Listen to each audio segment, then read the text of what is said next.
में लड़की को दिखाया जाता है जिसका नाम नैन्सी है और वो अमेरिका से मेक्सिको आई क्योंकि वो यहाँ के एक समंदर पर जाना चाहती, जहाँ पर उसकी मॉम तब आई थी जब नैन्सी पैदा होने वाली थी और अब उसकी मॉम की कैंसर की वजह से मौत हो गई। अपनी मॉम की याद ताज़ा करने ही वो यहाँ आई है और इस वक्त वो गाड़ी में बैठकर वहाँ जा रही होती है, मगर उसे उस जगह का नाम पता नहीं होता। तो वो ड्राइवर को अपनी मॉम की तस्वीर दिखाती है ताकि वो इस जगह को पहचान कर उसे वहाँ ले जाए, क्योंकि वो ड्राइवर यहीं का रहने वाला था और हर जगह के बारे में जानता था। फिर वो जंगल से होता हुआ नैन्सी को आखिरकार उस समंदर तक ले जाता है। यहाँ आकर बहुत खुश थी और ये जगह बहुत ही खूबसूरत होती है।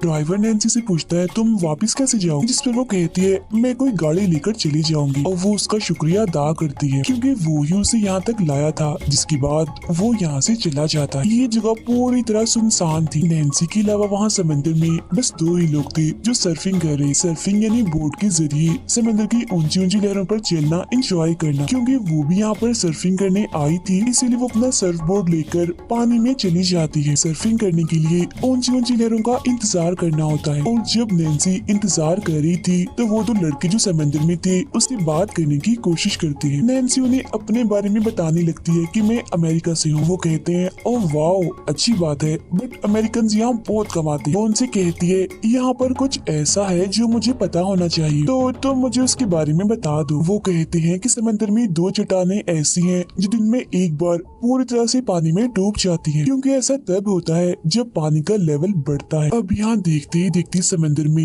बड़ी बड़ी ऊंची लहरें आना शुरू हो जाती, जहाँ ये तीनों भी समंदर की लहरों के साथ सर्फिंग करने लगते हैं। तीनों को काफी मजा आ रहा था। फिर वो अपनी बहन को अमेरिका वीडियो कॉल करती है और जब वो बात कर रही थी तो तब उसकी बहन से उसके डैड फोन ले लेते हैं। वो नैन्सी को कहते हैं मेरी बेटी प्लीज वापस आ जाओ और अपनी मेडिकल की पढ़ाई जो तुमने अधूरा छोड़ दिया है उसे पूरा करो। लेकिन वो ऐसा करना नहीं चाहती क्योंकि उसने मेडिकल की पढ़ाई हमेशा के लिए छोड़ दी है, क्योंकि उसकी मॉम की कैंसर की वजह से मौत हुई थी। तो उसका तभी से मेडिकल से एतबार उठ गया है और वो काफी टूट भी गई है तब से। उसकी डैड उसे समझाते हैं कि अगर तुम पढ़ाई छोड़ने की वजह अपनी मॉम को बना रही हो तो ये सरासर गलत है, क्योंकि तुम्हारी मॉम बहादुर थी, हिम्मत वाली थी। नैन्सी कहती है देखिए फिर भी वो मैं छोड़ के चली गई ना, लेकिन डैड आप फिक्र मत कीजिए, मैं बहुत जल्द आपसे मिलने आऊंगी। डैड पूछते हैं कब, हम तो आपको बहुत याद कर रहे हैं बेटा। जिस पर वो जवाब देती है मुझे नहीं पता, बस मैं आ जाऊं, क्योंकि दरअसल वो यहाँ पर जज्बाती हो गई थी। फिर वो अपना फोन काट कर दोबारा से सर्फिंग करने चली जाती। तभी उसे महसूस होता है कि पानी में कुछ है और फौरन ही तब डॉल्फिन्स पानी से निकल कर बाहर आती है। नैन्सी को वो बहुत ही प्यारी लग रही थी, इसीलिए वो उनका पीछा करते करते समंदर के और अंदर आ जाती है। वो देखती है कि यहाँ एक काफी बड़ी व्हेल मछली है जो मरी हुई है और उसके ऊपर बहुत सारे परिंदे बैठे हुए हैं। पर अब यहाँ लहर एक बार फिर से आ जाती है, जहाँ नैन्सी एक बार फिर सर्फिंग करने लगती है, मगर तभी अचानक से उसके बोट से कोई चीज टकरा जाती है, जिससे वो कंट्रोल से बाहर होकर समंदर के काफी नीचे जाके गिरती है। उसका बोट भी उससे अलग हो चुका। फिर वो जैसे तैसे करके ऊपर आती है और फौरन अपनी बोट को पकड़ लेती है। फिर जैसे ही वो उसके ऊपर चढ़ती है, पानी में से कोई चीज उस पर हमला कर देती है और अपनी तरफ खींचने लगती है, जिससे पानी में चारों तरफ बस खून ही खून दिखाई दे रहा था। मगर फिर भी वो जैसे तैसे करके पानी से बाहर आ ही जाती है और तैरकर व्हेल मछली की तरफ जाने लगती है, क्योंकि नैन्सी के सबसे करीब वही किनारे पर वो जा नहीं सकती क्योंकि वो बहुत दूर है। जब वो व्हेल मछली की तरफ जा रही थी तो पानी में वो चीज भी उसका पीछा कर रही होती है, जो और कुछ नहीं बल्कि एक शार्क थी। मगर इससे पहले वो उसके पास पहुँचती, नैन्सी व्हेल मछली के पास पहुँचकर उसके ऊपर चढ़ जाती है। शार्क ने नैन्सी की टांग को काफी जख्मी कर दिया था, जिससे खून निकल रहा था। वो किसी तरह दर्द सहकर अपनी टांग को बांध लेती है ताकि उसका खून रुक जाए। यहाँ वो दो लड़की जो नैन्सी के साथ सर्फिंग कर रही थी वो वापस जा रही होती। व्हेल मछली पर खड़ी होकर नैन्सी उन्हें हाथ हिलाती है, अपनी मदद के लिए रोकती है, आवाज लगाती है, लेकिन वो उसकी तरफ देखती तक नहीं है, क्योंकि वो उससे काफी दूर थे, इसीलिए उसकी आवाज वो नहीं सुन पा रही थी। और फिर गाड़ी लेकर वो यहाँ से चली जाती है और अब नैन्सी एक सुनसान जगह पर समंदर के बिल्कुल बीचों बीच एक मरी हुई व्हेल मछली के ऊपर फंस चुकी। वो पानी में भी नहीं जा सकती क्योंकि वो शार्क उसे मार देगी। यहाँ पर और कोई भी नहीं था जो उसकी मदद करता। नैन्सी अपने चारों तरफ देखती है, जहाँ एक जगह उसे चट्टानें दिखती हैं जो पानी से थोड़ा सा ऊपर निकली होती है, और दूसरी तरफ एक बॉय था जिसे रेड सिग्नल भी कहा जाता है, जिसे पानी में इसलिए लगाया जाता है ताकि पानी का लेवल पता चल सके और इमरजेंसी की सूरत में ये जान बचाने के काम आए। वो नीचे मजबूत जंजीरों से बंधा होता है और फिर तभी वो देखती है कि शार्क दोबारा से उसकी तरफ ही बड़ी चली आ रही है, और फिर तभी अचानक से वो उस व्हेल मछली को टक्कर मार देती है जिस पर नैन्सी थी, जिस वजह से वो पानी में गिर जाती है क्योंकि वो दरअसल नैन्सी को मारना चाहती है। अब नैन्सी उस तरफ जल्दी से तैरना शुरू करती है जिस तरफ चट्टानों के पत्थर हैं, जहाँ वो शार्क भी उसका पीछा करने लगती है, मगर इससे पहले वो उस तक पहुँचती नैन्सी जल्दी से पत्थर के ऊपर चढ़ जाती। इस पत्थर पर एक परिंदा भी था जो व्हेल मछली की टक्कर से जख्मी हो गया था, क्योंकि वो भी व्हेल मछली के ऊपर ही बैठा हुआ था जब शार्क ने टक्कर मारी थी। उसके पंख पर चोट लगी हुई है तो वो उड़ नहीं सकता। इस तरह से अब नैन्सी और वो परिंदा इस पत्थर पर फंस गए। शार्क के काटने की वजह से नैन्सी की टांग की चोट काफी बुरी तरह से फट जाती है, इसीलिए वो अपने कान से बालियां निकालकर अपने टांग की उस हिस्से पर लगाती है जहाँ से उसका मांस फटा हुआ है। ऐसा करते हुए जाहिर है उसे काफी दर्द हो रही। वो एक तरह के टांके लगा रही थी जिसमें वो अपनी बालियों का इस्तेमाल कर रही थी। फिर वो अपने जैकेट को अपने टांग से बांध लेती है। आहिस्ता आहिस्ता करके अब पूरी तरह से रात हो गई होती है, और फिर तभी वो देखती है कि उसका सर्फिंग बोर्ड पानी में है। वो उसे लेना चाहती है, इसीलिए आसपास देखती है कि शार्क तो नहीं, और जब उसे यकीन हो जाता है कि शार्क नहीं तो वो पानी में उतरकर आराम से बोट की तरफ बढ़ने लगती है, और फिर तभी वो देखती है कि शार्क उसी की तरफ ही आ रही है। इसीलिए वो जल्दी जल्दी वापस आती है और एक बार फिर पत्थर पर चढ़ जाती है, जिससे जाहिर है नैन्सी की टांग में काफी दर्द होती है। इसके बाद सुबह हो जाती है। नैन्सी देखती है कि समंदर के किनारे एक शराबी लेटा हुआ है। वो उसे जोर जोर से आवाजें लगाने लगती है, उठो प्लीज, मेरी मदद करो, क्योंकि ये आदमी उससे इतना दूर नहीं होता। इसीलिए नैन्सी की आवाज ही सुन लेता है और फौरन ही उठ जाता है। तब नैन्सी उसे इशारों से समझाती है कि उस तरफ जाओ, वहाँ मेरा बैग है जिसके अंदर फोन है, तुम किसी को फोन करो और मदद के लिए बुलाओ। उस आदमी को नैन्सी का बैग मिल तो जाता है, मगर वो शराबी था, इसीलिए उसकी पैसे और मोबाइल अपनी जेब में डालकर बैग लटकाकर यहाँ से वो जाने लगता है। तभी उस आदमी की नजर पानी में तैरती नैन्सी के सर्फिंग बोर्ड पर जाती है, जिससे उसे और लालच आ जाता है। वो सोचता है कि मैं इसे भी चुरा कर अपने साथ ले जाता हूँ, इसे बेचकर कुछ पैसे आ जाएंगे। इसीलिए वो फौरन पानी में जाता है और जल्दी सर्फिंग बोर्ड तक पहुँच भी जाता है। मगर जब वो उसे लेकर आ रहा था तो शार्क उस पर हमला कर देती है और उसे जान से मारकर खा जाती है। अब यहाँ नैन्सी के पास बस 6 घंटे हैं, क्योंकि 6 घंटों के बाद समंदर का लेवल बढ़ जाएगा और जिस पत्थर पर सहारा लेकर नैन्सी ने खुद को बचाया हुआ है वो भी पानी में डूब जाएगा, और तब उसके पास शार्क से बचने का कोई रास्ता नहीं होगा। लेकिन उसकी किस्मत अच्छी थी, क्योंकि यहाँ वही 2 लड़के दोबारा से आ जाते हैं जिन्होंने नैन्सी के साथ सर्फिंग की थी, और वो पानी में उसी की तरफ ही आ रही थी। नैन्सी चिल्ला चिल्लाकर उन्हें कह रही होती है कि जाओ यहाँ से, यहाँ मत आओ, पानी में शार्क है। जिस पर वो कहते हैं अरे नहीं नहीं, फिक्र मत करो, पानी में कोई शार्क नहीं है। और फिर तभी उनमें से एक पर शार्क हमला कर देती है। उसे मुंह में दबाकर नीचे पानी में ले जाती है। ये देख दूसरा लड़का काफी डर जाता है और अपनी जान बचाने के लिए जल्दी जल्दी नैन्सी की तरफ बढ़ने लगता है, क्योंकि कैसे भी करके उसे पत्थर तक पहुंचना है। जल्दी वो पत्थर तक पहुंच जाता है। नैन्सी उसे ऊपर खींच ही रही थी कि तभी अचानक शार्क नीचे से उस पर हमला कर देती है और खींचकर उसे भी अपने साथ पानी में ले जाती है।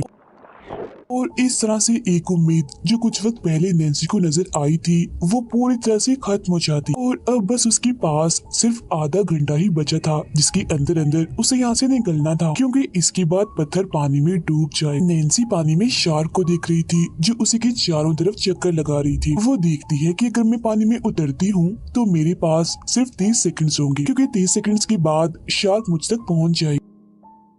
उसी पानी में एक हेलमेट दिखता है जिसके ऊपर एक कैमरा था, और ये उसी लड़के का था जिसे नैन्सी ऊपर खींच रही थी। वो पानी में उतरती है मगर कैमरा उसके हाथ नहीं लगता, क्योंकि वो उससे दूर जा चुका था। और तो शार्क उसके पास आकर पत्थर के ऊपर आने की कोशिश करती है, क्योंकि पत्थर के ऊपर थोड़ा थोड़ा सा पानी था, और इस वजह से नैन्सी पत्थर से नीचे पानी में गिर जाती। अब शार्क भी उस तक आना चाहती थी, मगर यहाँ नुकीले पत्थर और झाड़ियाँ थी जिसमें वो शार्क अटक जाती है, जिसका फायदा उठाकर नैन्सी वापस उसी पत्थर पर आ जाती है जहाँ वो पहले थी और वो अपने साथ हेलमेट लाने में भी कामयाब हो चुकी थी, जिस पर कैमरा था। कैमरा में वीडियो बनाने लगती है जिसमें वो कहती है कि यहाँ एक व्हेल मछली मरी हुई और पानी में शार्क है। शार्क ये समझ रही है कि मैं उसके खाने के बीच में आ गई हूँ, जब भी तो वो बार बार मुझ पर हमला कर रही है। इसके बाद नैन्सी अपने डैड और बहन के लिए भी मैसेज रिकॉर्ड करती है। वो कहती है मैंने कभी नहीं सोचा था कि मैं आप लोगों को इतना याद करूँ, लेकिन हाँ, आप लोग मेरी फिक्र जरा भी मत करना, क्योंकि यहाँ मैं अकेली नहीं हूँ बल्कि मेरे साथ मेरा एक छोटा सा साथी है। ये कहकर वो कैमरा में उस परिंदे को दिखाती है जो उसके साथ है। आगे वो कहती है डैड, मैं उस बॉय यानी रेड सिग्नल तक पहुँचने की कोशिश जरूर करूंगी और चाहे कुछ भी हो जाए मैं लड़ना नहीं छोड़ूंगी, मैं हिम्मत से काम लूंगी। बिल्कुल वैसे ही जैसे मॉम करती थी और उन्होंने हमें भी ऐसे ही सिखाया था। जिसके बाद वो कैमरा को वापस से हेलमेट में लगाकर पानी में काफी दूर फेंक देती है ताकि ये हेलमेट किनारे तक पहुंच जाए और किसी को तो उसका ये मैसेज मिल जाए या फिर उसकी फैमिली को ही। अब परिंदे के पंख को नैन्सी ने बिल्कुल ठीक कर दिया था, मगर वो परिंदा अभी भी नहीं उड़ रहा था, इसीलिए वो उसे एक सर्फिंग बोर्ड पर रखकर पानी में बहा देती है ताकि वो किनारे तक पहुंच जाए। और अब नैन्सी के पास बस कुछ ही मिनट्स बचे। अगर उसे बचना है तो रेड सिग्नल तक पहुंचना होगा, लेकिन मुसीबत वो यहाँ से 1 मिनट की दूरी पर था और 30 सेकंड्स के अंदर अंदर तो वो शार्क उस तक पहुंच जाएगी। अगर ये करने के अलावा उसके पास और कोई रास्ता नहीं था और अब वो पानी में कूदने की तैयारी कर रही होती है क्योंकि उसकी टांगे तकरीबन पानी में डूब चुकी हैं। तभी वो देखती है कि बहुत सारे जेली फिशेस ऊपर की तरफ आ रही हैं और जेली फिशेस के पास जो भी तैरता है वो उसे डंक मारती है। और नैन्सी ने पानी में देखा था कि जब शार्क उसे मारने के लिए आई थी तो पानी में नुकीली झाड़ियाँ उसे चुभी थी, जिससे शार्क को काफी तकलीफ हुई थी। तो वो समझ जाती है कि अगर मैं जेली फिशेस के पास तैरूंगी तो शार्क वहाँ पर नहीं और अब नैन्सी पानी में कूद जाती है जहाँ शार्क भी उसके पीछे आने लगती है और ठीक 30 सेकंड्स के बाद शार्क उस तक पहुँच जाती है। मगर तब तक नैन्सी पानी के नीचे जेलीफिश के बीच खुद को फंसा लेती है ताकि शार्क उस तक ना पहुँच पाए। और ऐसा होता भी है, जब शार्क उस तक पहुँचने की कोशिश करती है तो जेलीफिश के डंक की वजह से वो पीछे हट जाती है और नैन्सी तैरते हुए जल्दी से सिग्नल की जंजीरों तक पहुँच जाती है जिसे नीचे मजबूत रॉड से बांधा हुआ था। जिसके बाद वो ऊपर की तरफ तैरने लगती है जहाँ शार्क भी एक बार फिर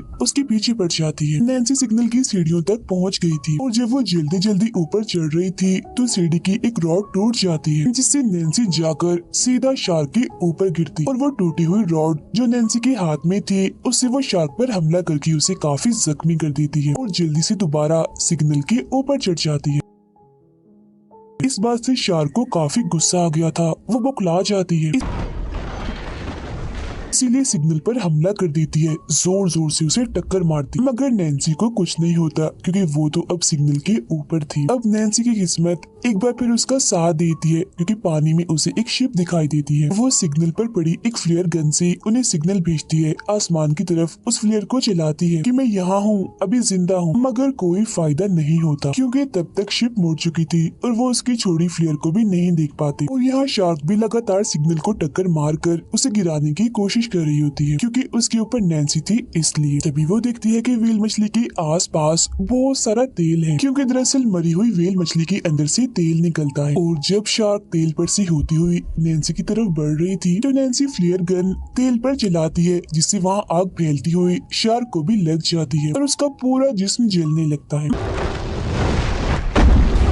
मगर फिर पानी में जाने के बाद उसकी आग बुझ जाती है, लेकिन ऐसा होने से वो भड़क जाती है और जोरदार हमला वो सिग्नल पर करने लगती है। अपने दांतों से उसे पकड़कर नीचे पानी में गिरा देती है और अब नैन्सी भी पानी में, मगर खुद को बचाने के लिए वो सिग्नल पर बनी छोटी सी जगह में खुद को फंसा लेती है। लेकिन शार्क का गुस्सा इतना बढ़ गया था कि वो सिग्नल को अपने दांतों की मदद से नीचे खींचने लगती है। उसे कहीं कहीं से वो तोड़ भी देती है। तभी नैन्सी देखती है कि सिग्नल की जंजीर नीचे काफी मजबूत मोटी रॉड से बंधी हुई है, जो देख उसके दिमाग में एक आइडिया आता है। वो पानी में कूदकर जंजीर के उस हिस्से को खींचने लगती है जो सिग्नल के ऊपर वाले हिस्से से बंधी हुई है। ऐसा वो इसलिए कर रही थी क्योंकि उसके पेच ढीले हो चुके थे। यह शार्क का दांत भी सिग्नल के एक रॉड में अटक गया होता है और फिर बड़ी मुश्किल से नैन्सी जंजीर को खींचकर सिग्नल से अलग कर देती है। जंजीर काफी भारी थी इसलिए वो उसे नीचे की तरफ खींचने लगती है। अब शार्क भी आजाद हो चुकी थी इसलिए वो भी नैन्सी का पीछा करने लगती है। नैन्सी बड़ी तेजी से नीचे की तरफ जा रही थी, इसके बिल्कुल पीछे शार्क भी थी, लेकिन इससे पहले नीचे बड़ी बड़ी रॉड से नैन्सी का जिस्म टकराता